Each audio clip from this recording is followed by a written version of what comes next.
ಕಾಳಭೈರವೇಶ್ವರ ದೇವಸ್ಥಾನದ ಬೆಟ್ಟದ ತುದಿಯಿಂದ ನಿಧಾನಕ್ಕೆ ಇಳಿಯುತ್ತಿರುವಂತಹ ನಮ್ಮ ಹುಡುಗನ ನೋಡಿ. ಈತ ಚೈನ್ ಇಟ್ಕೊಂಡು ಮೇಲಕ್ಕೆ ಹತ್ತಿದ್ದ. ಮೇಲಕ್ಕೆ ಹತ್ತೋದು ಭಾರಿ ಸುಲಭ ಇತ್ತು, ಆದರೆ ಕೆಳಕ್ಕೆ ಇಳಿಬೇಕಾದ್ರೆ ಗೊತ್ತಾಗಿದ್ದು ಅದರ ಕಷ್ಟ ಎಷ್ಟೈತೆ ಅಂತ.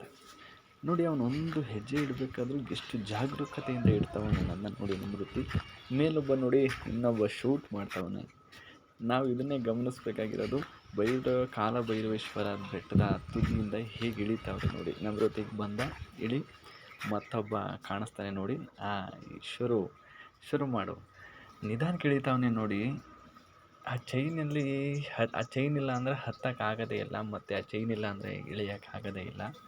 ಆ ಚೈನ್ ಮುಖಾಂತರ ಯಾವ ರೀತಿ ಇಳಿತಾವನೆ ಅನ್ನೋದನ್ನ ನಾವು ಗಮನಿಸ್ಬೋದು. ಇಳಿದ ಇನ್ನು ಎರಡು ಸ್ಟೆಪ್ ಐತೆ, ಅದನ್ನ ಇಳಿದ್ರೆ ಮುಗೀತು. ಹೇಳ್ದ, ನಿಧಾನಕ್ಕೆ ಬಾ ಮಗ, ಸೂಪರ್.